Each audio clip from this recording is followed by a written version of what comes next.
So ito, papaya. Papaya. Fresh papaya.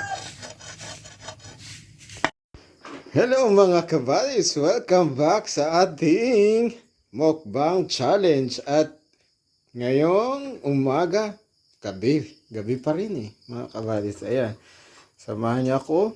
Tingnan niyo naman ang huli ng aking idol na idol. Ayan ang aking idol. So ayan mga kabalis.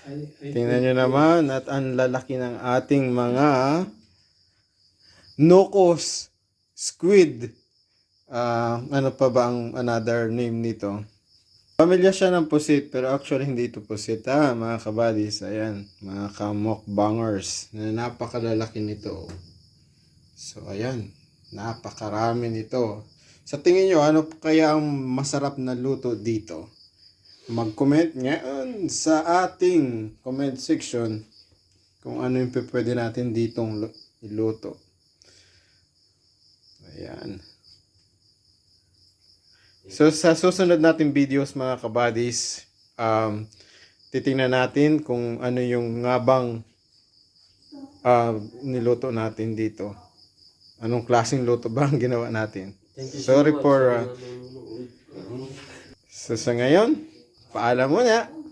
Hanggang sa susunod, abangan nyo kung ano ang luto na ginawa natin dito mga kabadis. Bye!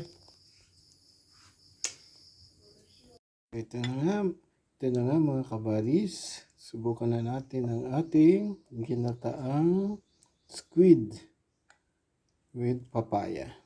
Yan. So, halina at ating tikman. Napakasarap talaga naman. Itsura pa lang. So, tikman na natin. Ang lasa niya mga kabadis. So, yan na nga.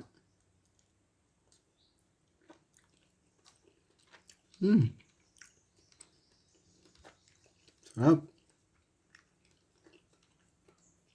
Kain tayo. So yan na nga mga kabadis. Let's go. And tikman na natin ang ating squid na to. Actually hindi tayo kumakain nito. Kasi bawal. Alam yun religious belief. So ngayon, pero i-bypass natin yon para matikman natin to. Let's go. Ayan na mga kabadis. Narinig nyo yun? Crispy.